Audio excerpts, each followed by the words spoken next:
Penalties. Taking a penalty, there's a 2 turns penalty and a 1 turns penalty. 1 turn is for touching a mark, 2 turns is for breaking a right-of-way rule. Over on the left here, there is a whole set of examples of a 1 turn penalty that is proper according to World Sailing for touching a mark. Because a 1 turn penalty does not mean a 360-degree turn, it means 1 tack and 1 jibe afterward, going in the same direction. So if I'm touching with my boom over there and I jibe and then immediately tack, my penalty is wiped. Top left is a really good way to clear yourself if there isn't traffic and you hit the windward mark. Top right only works if there's no offset. And leeward mark, if there's no traffic, is a pretty efficient way to clear yourself. So, 44.1b is very important. If a boat caused injury or serious damage, or despite taking a penalty gained a significant advantage in the race or series by her breach of the penalty, or breach of a rule, her penalty shall be to retire. So if I hurt somebody, there's no amount of circles that can clear me. I should go home.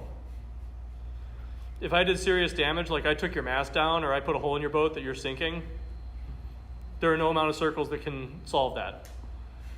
If I jammed in at a leeward mark and passed 50 boats, did my 1 turn penalty because all I did was touch the mark and I'm still ahead of 45 of them, I have to retire because I gained a significant advantage because of my foul. So what does that mean? What do turns mean? After getting well clear of other boats, and as soon after the incident as possible, a boat takes a 1 or 2 turn penalty by promptly making the required number of turns in the same direction, each turn including 1 tack and 1 jibe. When a boat takes a penalty at or near the finishing line, she shall sail completely toward the course side of the line before finishing. Fairly self-explanatory. So a couple of quick things on protests and procedures. We talked about the racing rules of sailing earlier, and a lot of times there's mystery about what is required to file a protest, who has what rights with regards to a protest hearing. And we don't need to have all that memorized because it's all in the rule book right here, starting in Rule 61. So suffice it to say that a boat that's intending to protest must inform the other boat at its first reasonable opportunity, and it must hail using the word protest. And hearing a fair number of protests in different parts of the country, as I do, I can tell you most juries are very fussy about this. You cannot sail 200-300 yards and then decide you're going to protest and then make an attempt to hail back and protest the boat. You need to inform them immediately. And you need to inform them using the word protest. So that's very, very important to keep in mind. You don't have a lot of time here to think it through. You have to be fairly decisive if you intend to protest. How fast do I have to fly my flag? Yeah. So we're going to talk about flying the flag here in a moment. And so a protest flag is required if the boat's essentially 20 feet or larger. Smaller boats aren't required to fly a flag. But we'll take a look at the wording of that in just a minute.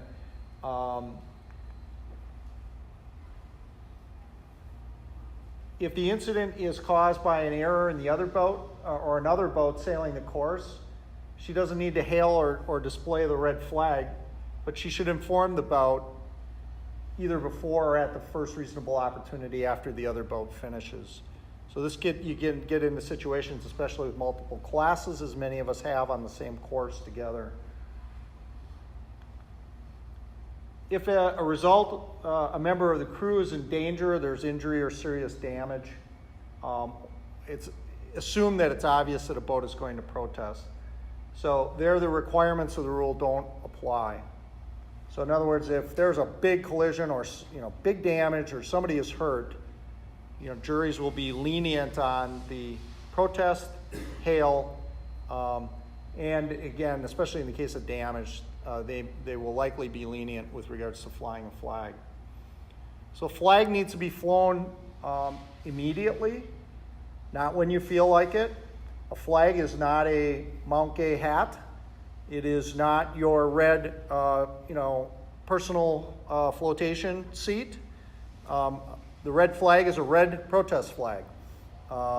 So pretty important that you have one on board your boat if it's 20 feet or longer.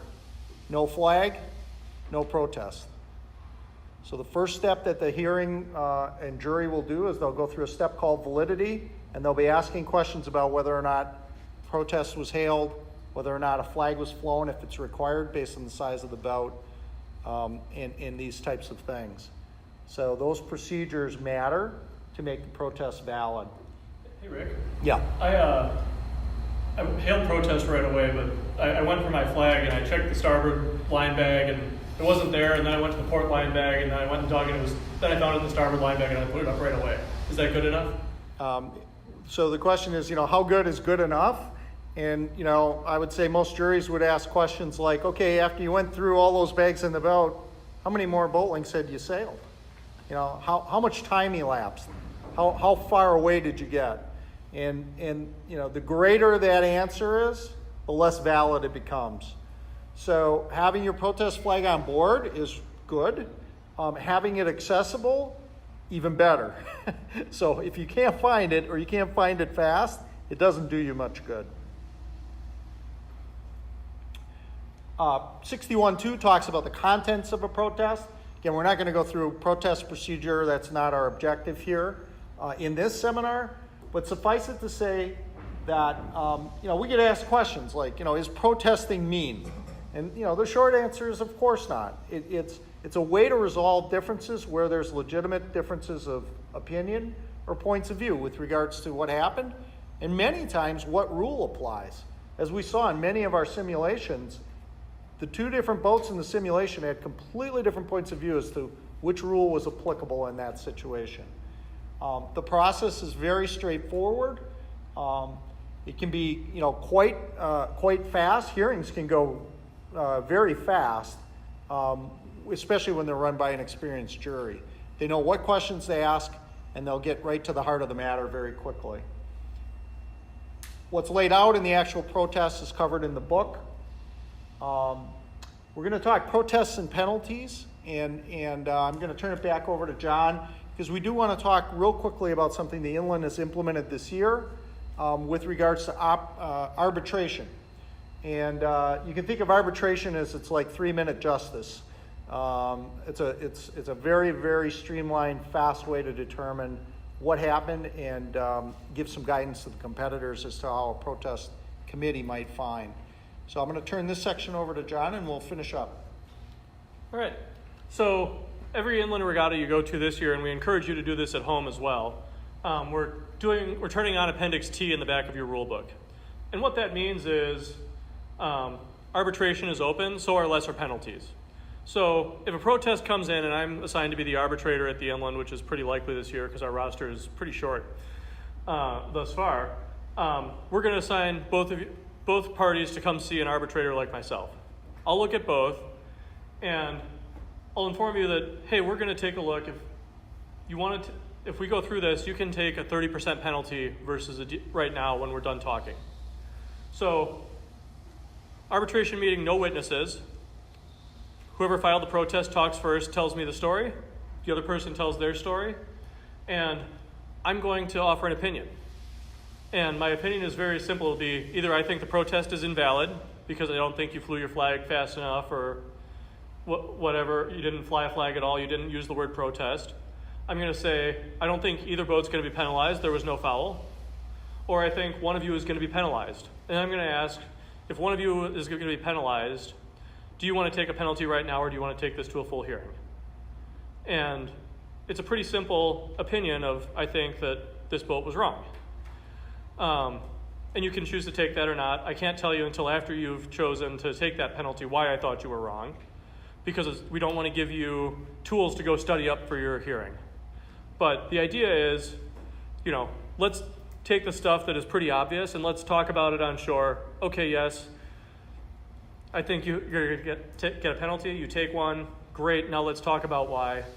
We all learned something. You got a 30% penalty. Let's go enjoy the rest of our evening. So Or I might say, you know what, this is so complicated, this should go to a full hearing because it deserves it. So, this is essentially protest light, and this past weekend at the Seaboat Regatta, somebody won the race and found out that somebody thought he'd been fouled and took a 30% penalty before the arbitrator meeting. So it was, it's worked so far, and we encourage you to engage in it at home. So if we go on to a real protest, then we go to a protest hearing. Is it hard? No. We'll get 3 people together. Everybody who's a party who was involved in the incident will be invited in. We'll determine if the protest is valid. Was the word protest hailed? Was the flag flown? When? Is your form adequate? And the protest moves to evidence gathering. We'll explain what happened, both people. Protest committee will ask questions. Parties get to ask each other questions. Any witnesses come in. Parties and witnesses all leave. And the protest committee decides the outcome. So, it's really not an angry, mean process. It's meant to get us on the same page and figure out how our disagreements. So, parties get invited back after we talk about it and we announce the outcome.